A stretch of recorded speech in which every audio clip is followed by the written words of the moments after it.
அருமையானவர்களே, இந்த நாளிலும் ஆண்டுடைய வார்த்தை நம்மிடத்திலே கொண்டு வருகிறேன். இந்த மாதத்தை கர்த்தர் நமக்கென்று எப்படி சொல்லியிருக்கிறார்னா, ஐஸ்வர்யத்தையும் சம்பத்தையும் கனத்தையும் அனுபவிக்கும் மாதம். அப்ப வாக்குத்தத்தமான வசனம் 2 நாளாகவும் 1:12 படி, ஐஸ்வர்யத்தையும் சம்பத்தையும் கனத்தையும் உனக்கு தருவேன். நீங்க அப்படியே எழுதி ஒட்டி வச்சுக்கோங்க. இல்லாட்டி உங்க போன் வால்பேப்பர்ல கேன்வா டிசைன் பண்ணியாவது வச்சுக்கோங்க. ஏன்னா ஆண்டவர் வாக்கு கொடுக்கிறார், நான் உனக்கு ஐஸ்வர்யத்தையும் சம்பத்தையும் கனத்தையும் உனக்கு தருவேன். சொன்னது யாரு? பரலோக தெய்வன். அவர் உண்மையுள்ளவர், நிச்சயம் செய்வார். அப்ப இது பாக்குறப்ப ஒரு 3 நிலையான ஆசீர்வாதமா 3 levels of blessing. அப்ப முதல் நிலை என்னன்னா, ஐஸ்வர்யத்தை கொடுத்து ஆசீர்வதிக்கும் கர்த்தர். அவர் ஏன் ஐஸ்வர்யத்தை கொடுத்து ஆசீர்வதிக்கிறார்? ஏன் நமக்கு ஐஸ்வர்யம் முக்கியம்? இன்னைக்கு பாருங்க, இன்னும் சிலர் என்ன பண்றாங்க, அதெல்லாம் பணம் ஈவில் அப்படின்னு சொல்றாங்க. பணம் ஈவில் அப்படின்னு பைபிள்ல எங்கேயுமே இல்ல. பண ஆசை எல்லா தீமைக்கும் வேற இருக்கு. அப்ப அந்த பண ஆசை தான் பிரச்சனை. பணம் பிரச்சனை இல்லை. பணமும் எல்லாவற்றுக்கும் உதவும் என்று வசனம் சொல்லுகிறது. பணம் இருந்தா நம்ம நல்ல வாழ்க்கை வாழலாம். பணம் இருந்தா நிறைய பேருக்கு உதவி செய்யலாம். பணம் இருந்தா நல்ல காரியங்கள் நிறைய செய்யலாம். இன்னைக்கு நிறைய பேர் செஞ்சுட்டு இருக்காங்க. இன்னைக்கு நம்மகிட்ட காசு இல்லாதனால நிறைய செய்ய முடியல. அப்ப பணம் என்பது தேவன் கொடுக்கிற ஒரு நன்மையாக இருக்கிறது. அப்ப முதலாவது தேவன் ஐஸ்வர்யத்தை கொடுக்கிறார் என்பதை நாம் புரிந்து கொள்ள வேண்டும். அப்படி புரிந்தால்தான் நாம் நல்ல வாழ்க்கையை வாழ முடியும்.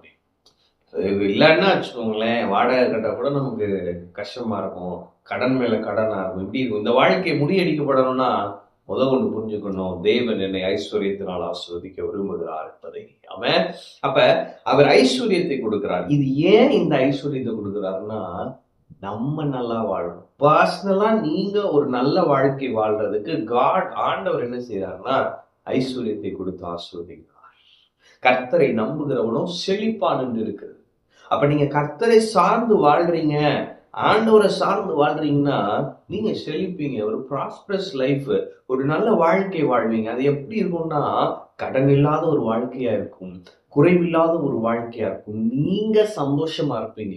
உங்க பிள்ளைங்களை நல்ல ஸ்கூல்ல படிக்க வைக்க உங்களுடைய அந்த பொருளாதார தரத்தை கர்த்தர் ஆசீர்வதிக்கிறதுக்கு காரணம் நீங்க நல்லா இருக்கணும். நல்ல வீட்டுல இருக்க, நல்ல ஒரு சொந்த வீட்டுல இருக்க. நீங்க நிறைய பாருங்க, ஆண்டவருடைய பிள்ளைகளுக்கு சொந்த வீடு கிடையாது.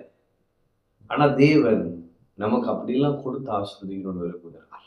எனவே முதலாவது ஐஸ்வர்யத்தை கொடுத்து ஆசீர்வதிக்கிறார். ஏன் அப்படின்னா தான் ஃபர்ஸ்ட் நிலை. ஏன் அப்படின்னா நம்ம நல்லா இருக்கும். ரெண்டாவது என்ன சொல்றாருன்னா, சம்பத்து. இந்த சம்பத்துன்னு சொல்றப்ப பொசஷன், வெல்த்.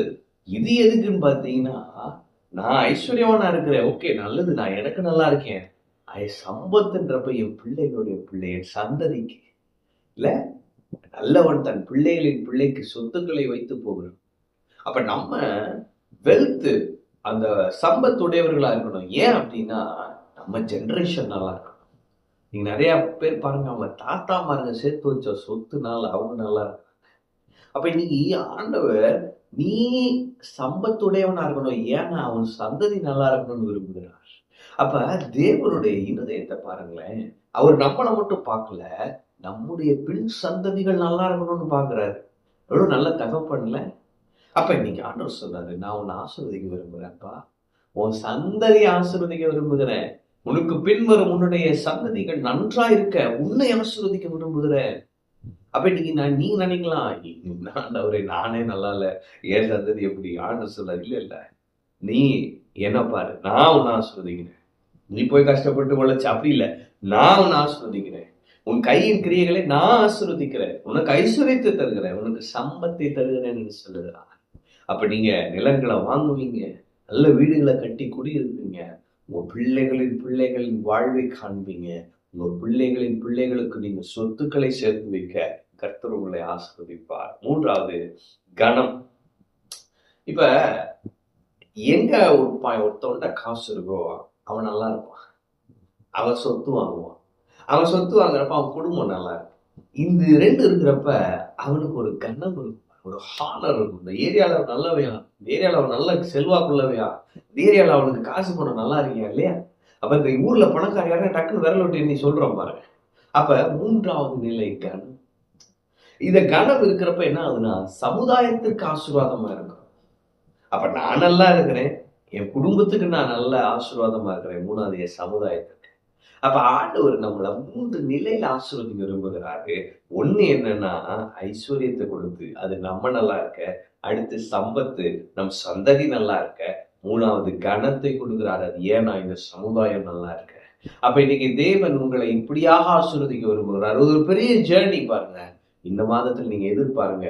நீங்க நம்ப முடியாத அற்புதங்கள் எல்லாம் நடக்கும். உங்களை கனப்படுத்துகிற மாதமாக இந்த மாதம் இருக்க போகிறது. நீங்க இந்த சமுதாயத்திற்கு ஆசீர்வாதமா இருக்க போறீங்க. உங்க பட்டணத்துக்கு ஆசீர்வாதமா இருக்க போறீங்க. பட்டணத்திலே உங்கள் பேர் சொல்லப்படும்.